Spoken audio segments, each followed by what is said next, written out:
Welcome back to Alice Talks Football and welcome back to a live Manchester United news, transfer news and update show. And I don't know if you watched the Premier League fixtures yesterday, but what a bore fest. 3 0-0 games in a row, 4 draws in the 4 matches. What an absolute bore fest. And in the Premier League, everybody was dropping points. Chelsea dropped points, Villa dropped points, City dropped points, Liverpool dropped points, Sunderland dropped points, Brentford dropped points, Tottenham dropped points. Everybody in and around us in the league dropped points. And to think all we had to do was beat Wolves, who have lost every game since October 4th and had lost 12 games in a row, to get 2 points on all of those teams. And we didn't do it. The most annoying part about dropping points to Wolves is, one, they're one of the worst teams the Premier League's ever had. But we'd be on 32 points right now. We'd be in 5th. We'd be a point behind Liverpool. We would have caught some ground on City, Villa, Liverpool, gone further ahead of Sunderland. But we didn't beat Wolves.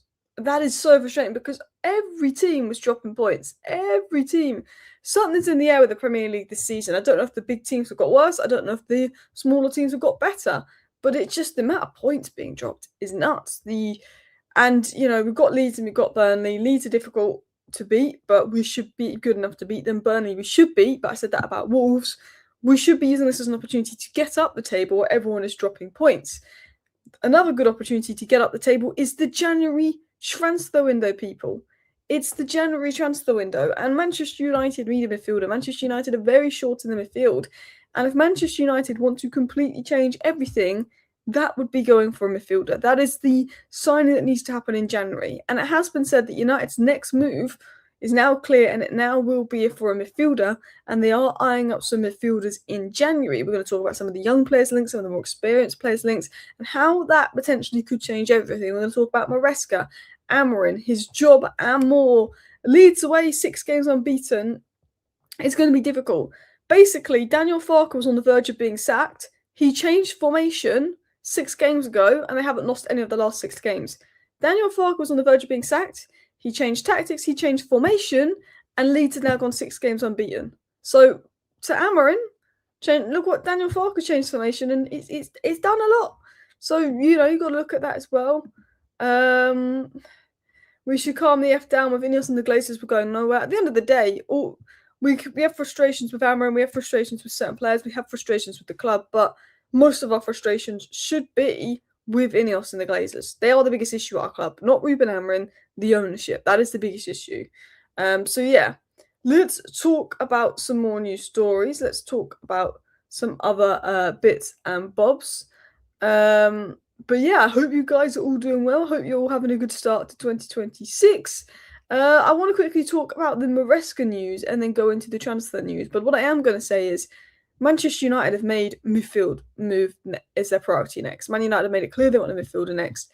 And if they can get who I want them to get in, I think that could change our season. I think with everybody dropping points, with everyone around us dropping points, there's a real opportunity to do something good this season. With 1 game a week, with everyone around us struggling and dropping points, there's a real opportunity to get Champions League football. And I think if you can get an elite level midfielder on and off the ball in to that midfield in January, we can get potentially Champions League football. No point talking about his job, he's not going to get sacked. Well, that's what we're going to talk about. Amorim is not going to be sacked anytime soon. While we're 2 points off top 4, Amorim is not going to be sacked. If we lost our next 3 games in a row, Amorim could be sacked. But as of now, Amorim isn't going to be sacked. The links we have today between Manchester United and Enzo Maresca were probably linked to the fact that Omar Barada used to work with him in the past. At this stage, I'm told there are no talks taking place between the 2 parties. So that was said by Fabrizio Romano. Enzo Maresca's been sacked. Enzo Maresca, yes, is on the same amount of points as Ruben Amorim at the time of being sacked, but Chelsea did go 4th last season and win 2 trophies, so he's got a bit more credit in the bank. And Chelsea have surprisingly sacked him. Enzo Maresca's fallen out with the board and resigned. We don't know what's gone on, but it's a little bit of him resigning, a little bit of him being sacked. Tension was high. Now, there's now been rumours that United will look at Enzo Maresca. Enzo Maresca is set to replace Pep at Man City. There's conversations ongoing about it. I don't think he's going to go to Man United. I also don't think that Ruben Amorim is going to be sacked within the next month or 2. While Manchester United still look like they can get a European place, which we can with 6th, with 2 points or 4th, they're not going to do anything with Ruben Amorim. Even if Ruben Amorim is maybe not getting the best out of the squad or platforming the players to their strengths, unless Man United are 10th, 11th down the league and 9 points off the European places, Ruben Amorim isn't going anywhere. So I'll say this now, unless we lost our next 5 games in a row, I can't see Ruben Amorim going anywhere. Unless we start slipping down the league. Now, fingers crossed we don't slip down the league. Fingers crossed Ruben Amorim can prove us all wrong, turn it around and succeed at Man United, because I'd like nothing more than to have a video at the end of the season saying, I was wrong about Ruben Amorim. I'm sorry, Ruben Amorim. I don't think Ruben Amorim is going to work at Man United because I think he's too stubborn in his way. I think if Ruben Amorim adapts, he could make it work at Man United if he was more flexible. But he's proven so many times he doesn't want to do that. But I'd like nothing more to do a video at the end of the season where Man United finished 3rd place, Ruben Amorim adapts his tactics, and I'm saying I was wrong about Ruben Amorim. Well done. I think that would be the ideal scenario. I don't want us to lose the next 4 games in a row, so we sack the manager. Ruben Amorim's most likely got to the end of the season. I think if we get to the end of the season, he finishes 7th, but it's 3 points off top 4, I think he could be sacked. I think the most realistic scenario of Ruben Amorim is he probably gets to the end of the season unless things go tragically wrong between now and the end of the season, because the managers out there aren't great. Like, the managers out there aren't great. We're talking Maresco, we're talking Iriola, who's not doing that well. You're talking Marco Silva, you're talking Glasner, who's having a bit of a drop. Like, if I'm thinking of who I would like to bring to Manchester United as the next manager, my options are Cesc Fabregas, who's quite inexperienced, but I like what he's doing at Como. And I would look at McKenna of Ipswich, because that Ipswich squad is dead and he's got them balling out in the Championship. And I think with the profile of players that we have, I actually think we'd suit McKenna ball quite well. So if I was going to bring someone in, it's McKenna, it's Cesc Fabregas. They're not names that people are like, wow, bring them in. They're not the most exciting names. A lot of people will be like, McKenna, seriously? So the manager market isn't great out there. There's not many great options out there. So I think Ruben Amorim will get to the end of the season, because at least if we sack Ruben Amorim halfway through the season, who are we going to get? Whereas at the end of the season, there's probably much better options out there. I think he's pretty safe, Amorim, until the end of the season, unless something goes tragically wrong. I think United and Jim Ratcliffe have made it very clear they're backing Ruben Amorim. You know, I don't think Maresca will happen. I think Maresca's going to go to City anyway. But I think the owners have made it pretty clear they're backing Ruben Amorim. I think while we're still in 6th and in and around Champions League places, they're not going to make any moves. But yeah, Chelsea made another wrong decision to do with Poch. Chelsea sacked Tuchel and brought in Graham Potter. Let that sink in. Chelsea sacked Tuchel and brought in Graham Potter. I'd rather keep Amorim until the summer after the World Cup. Get Tuchel. I don't think Tuchel will want. I think Tuchel will want to be at England for World Cup and Euros in a bit longer. But for me, I want Ruben Amorim to prove me wrong. I want Ruben Amorim to win games, and ideally Ruben Amorim stays to the end of the season because we win games and we have a good season, and I can say I was wrong. That is the best case scenario. The worst case scenario is it all goes tragically wrong. He gets sacked mid-season and we bring in a crap manager. That's the worst case scenario. The middle case scenario is it goes wrong, he gets sacked, we bring in a good manager, we look so much better. That's the middle case scenario. But look, Nagelsmann, I like Nagelsmann. I like Cesc Fabregas. I do like Kieran McKenna. I'm not going to lie about that. Would you bring back Ollie? No. Would you bring back any of our managers? No. If they were here and they failed. But yeah. But I don't think Amorim's going anywhere anytime soon. But I want to talk about news. I want to talk about transfer news, Manchester United's next sort of move, Man United's plans for the transfer window, and more. But United at this stage are backing Ruben Amorim, and it doesn't feel like Ruben Amorim's going to be sacked anytime soon. So, this is what we know on United's transfer plan. United's next priority signing is a midfielder. The plan is to sign at least 2 midfielders in 2026. If the right opportunity arises in January, United will move early for one. The club are determined to finally address the position they've neglected for years. Midfield reinforcements is now seen as central to Amorim's rebuild. Manchester United signing a midfielder could change everything. We need to do it in January. We want Wharton, we want Anderson, we want Baleba. They're the 3 midfielders we want. Baleba after AFCON, I think we should push. He's not happy at Brighton. See what happens. I think we should push. But United have said, look, we will sign 2 midfielders in 2026. Our next move is clear. We are going to go for a midfielder. Bringing in a good midfielder in January could change everything. There's talk of United wanting to bring in 3 midfielders, 2 experienced midfielders that are almost starters, like an Anderson and a Wharton, and then 1 sort of young midfielder for the future, whether that's Keith Smits, whether that's Christos Mouzakitis, who we're going to talk about in a second. But United have made it clear the next move is a midfielder. We want that. And if you can get someone in January, that is absolutely game changer. Now let's talk about some of the midfielders that United could move for And obviously one name has been recently linked to us more and more, which is a Greek wonder kid. But I want to start with the Manu Kone news. Roma and France midfielder Manu Kone is expected to join Manchester United next summer. Roma and France midfielder Manu Kone is expected to join Manchester United next summer. Summer. I want him in January. Roma wants Xerxes in January. Get me Manu Kone in January. Go and show some ambition. Push Brighton for Baleba. Baleba isn't happy at Brighton. See if you can do that.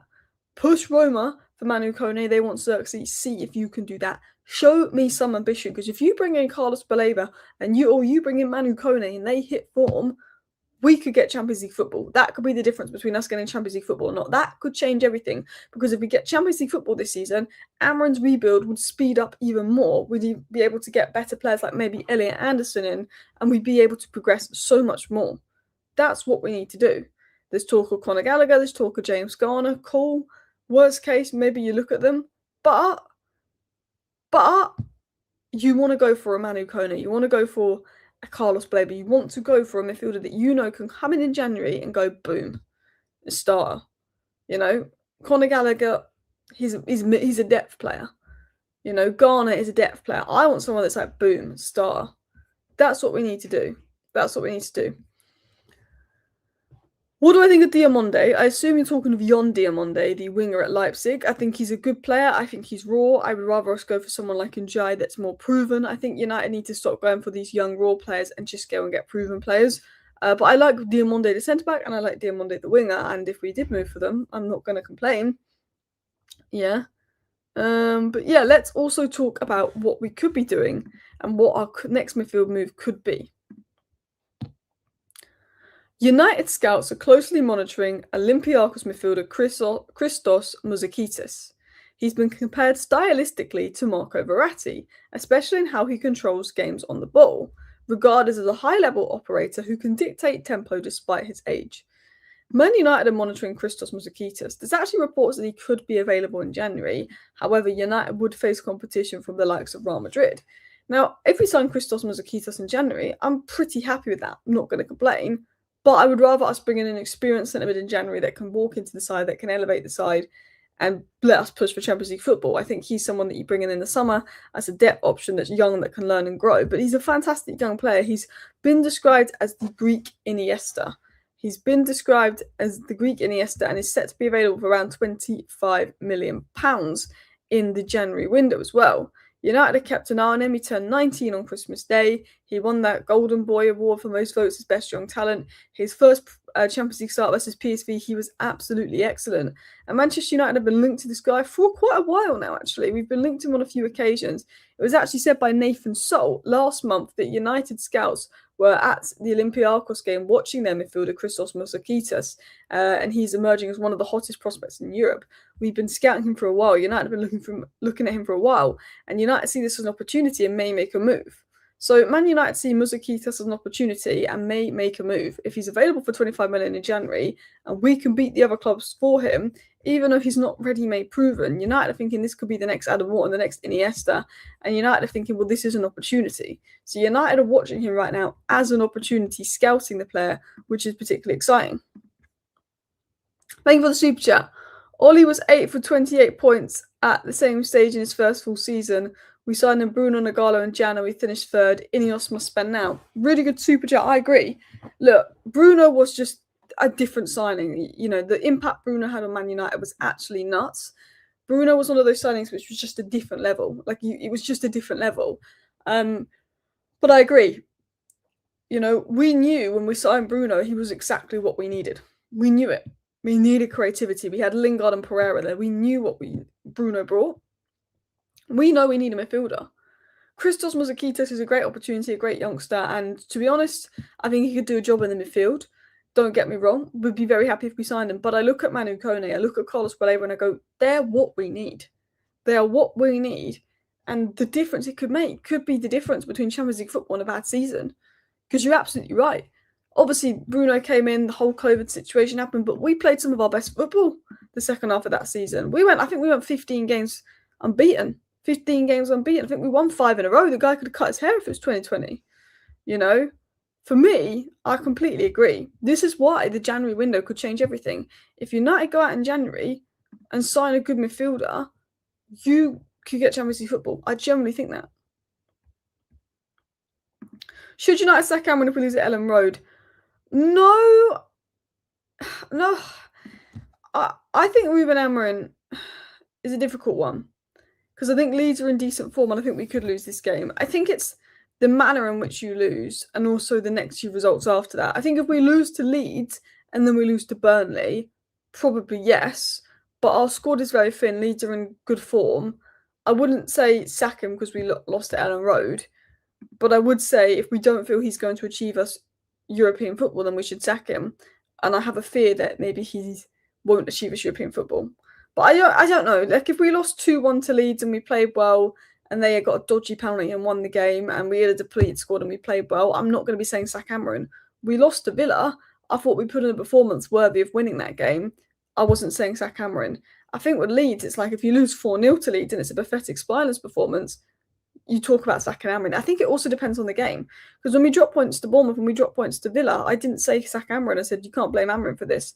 But when we dropped points to Wolves, I think a lot of it was on Amorim. Alice, we need squad depth urgently, losing so many places to AFCON. Yeah, they should be back for the Man City game, but it's annoying because these are the games we should be winning and we should be okay without. We should be able to beat Wolves without those players. We should be able to beat Burnley and Leeds without those players, but we're struggling. And people are saying, oh, we dropped points to Wolves because we had 8 players missing. Wolves had 7 players missing. And also the 8 players that were missing versus Wolves were available when we dropped points to Everton at home, when we dropped points to West Ham at home. So we don't even know if having those players available would have made a difference. The Wolves game was awful. One transfer window by a million miles is not enough for United. I agree. We need a top midfielder that can push us up a bit. But yeah, we need probably an experienced striker, probably a left winger if we move towards a 4-3-3, probably a left back, probably another centre back for depth. There's definitely a lot that we need. We need 2 midfielders, 2 elite level midfielders. We need a striker, we need a left winger, probably a left back, probably a centre back. If Bruno leaves, we need number 10. There's a lot that we need to do. But I want to talk about Mouzakitis because United see him as an opportunity and potentially could bring him in January, but I think Real Madrid are favourites. But I haven't watched loads of him, but I was reading up what other people have said on him, and this is what I've read up about him. Man United might prefer splashing 100 million on Wharton while this gem is there for 25-30 million. Madrid's interest alone tells you why we're talking about him. He's got the Greek Iniesta tag. Very good on the ball. Could be a cheaper alternative to Wharton. I think if you get Carlos Baleba and you can't get Wharton, you do look at Mouzakitis and go, okay, one for the future. His first game in the first start in the UCL versus PSV, he had 29 touches, 100% long ball, 17 out of 20 passes, 4 out of 4 ground duels, 4 recoveries, 2 out of 3 tackles, 1. Had a good game. I've watched mostly clips of this guy and one Champions League game. He's looked pretty impressive from what I've seen. Very good on the ball, very tidy on the ball. I'm open to United doing it.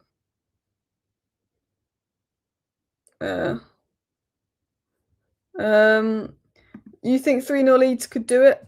Probably. I think if we lost 3-0 to Leeds, pressure's on Ruben Amorim. I think we go into the Burnley game and that's a must-win. I think if we lost 3-0 to Leeds and then we lost to Burnley, I think Amorim could go. He's more of an attacking midfielder, but he can play deeper. I think he's a good player. He's been compared to Iniesta because he's very good on the ball. Is Mason Mount injured? I think Mason Mount should be back for the next game. Luke Shaw, I think I would look at Luke Shaw. I like Luke Shaw. I actually think he was one of our better players versus Wolves. But I think United need to look on at moving Luke Shaw. I think if I'm United, if I can't get Manu Kone, if I can't get Baleba, if I can't get who I want to get, I go and get in our third midfielder because we're going to need a third midfielder anyway for depth. And I'd look at Ruben Neves. Ruben Neves has emerged as an option for Man United in the January transfer window. Neves is keen on a return to the Premier League and Al Hilal are prepared to let him go for 20 million next month. I like Ruben Neves. He's not my first 5 choices for Man United, but if we can't get the players that we know walk into the lineup long-term signings, I think with the midfield being so thin, you look at getting Neves. I know Neves can't do what Amorim wants off the ball and has limitations there, but I think on the ball, he would give us control. He would give us a lot of what we need. For me, I think Neves for 15-20 million pounds could be a good signing. I think if you cannot get Manu Kone, if you cannot get Carlos Baleba, go for Ruben Neves. You said you want a midfielder. You said midfield's the priority. Ruben Neves has Premier experience. He's good on the ball. Go for Ruben Neves because it could make a huge difference. Now, talking of difference, apparently Maino is ready to stay and fight for his place. I guess Bruno is injured. He knows there's a big opportunity here. He's also probably been told he can't go because of how thin the midfield is. Apparently, Maino is happy to fight for his place at Manchester United and prove a point. That is one news story coming in. It's also been said that United will plan to sign a midfielder in January if the right player is available, but we don't know if the right player is available. There's talk of Real Madrid sacking Xabi Alonso, and he could be available in the summer, which is interesting. A lot of managers are being sacked. And obviously, Semenyo is going to stay at Bournemouth another week so he can play against Arsenal, apparently. Oh, interesting news there. So Semenyo to City isn't quite done yet, but it's expected to happen. So I was just looking at a few of the stuff going on. But Maino's happy to stay. Sirks is expected to go after AFCON. United have made it clear midfield is priority. They're going to move from midfielder next. But they are keeping an eye on Yan Diamonde and left wingers as they look to potentially move to a 4-3-3. It looks like Sirksy out. Maybe Mateta in. I'm not sure if that will happen. Maino to stay and fight for his place. Agate is looking at loan options. And Agate could go if we sign a midfielder. Gallagher and Evers are being watched. Manu Kone, there's talks ongoing. Baleba, we really want him. Christos, Mouzakitis, we really like the player as well. For me, Man United have made it clear they need a midfielder. And if they go for a midfielder like they say they want to go for in January, it could change a lot. It could change a lot. Mateta is a lot like Sesko, why we went for that scrub. Look, Sesko's a young player. I think Sesko could be good. But I think Sesko is someone that if we have an experienced striker that he can learn from, it will benefit him. I like Sesko. I don't think Højlund would be playing any better for us right now. I like Sesko. I see the potential in Sesko. But United have always needed a proven striker. Cavani, Ibra have been our best striker signings. And they were aging. Cavani, Ibra and Van Persie have been our best striker signings in recent years. We always need that proven guy. And Sesko could learn from that proven guy. Some people say Sesko and Cunha ain't it. This time last week, we were talking about Cunha as if he was amazing. Cunha's hit and miss. Sometimes he's really good, sometimes he's not great. Cunha was crap versus Wolves, but we've seen enough of Cunha to know there's a good player there. Sesko is potential. Cunha, we know there's a good player there. And Boomer, we know there's a good player there. Their form's going to be hot and cold because they're playing for a team that's also inconsistent. Look, I did say I prefer Ekatike to Sesko. If you go back to my live streams, I said many times Ekatike is a better player from Sesko than Sesko from what I watched in the Bundesliga. I said that I would love us to go for an experienced player in Victor Osimhen. But Sesko's a Man United player. I see the potential. I'm going to get behind him. I think giving up on Sesko would be crazy. I agree. We're not playing to his strengths. I think he had enough chances to score versus Wolves and he didn't. He was unlucky. But Sesko's touch is better than Højlund. His movement is better than Højlund. His dribbling is better than Højlund. The problem with Sesko is he's not getting many chances created for him. And he's in an unsustainable environment. I think if Sesko went on a run and started bagging some goals, it'd be very different for him. I do think there's potential in Sesko, but I think an experienced striker for him to learn from would be nice. Anyway, thank you for watching today's short live stream. I've got a banging headache, so I'm going to wrap up the live stream here. See you next time. Bye.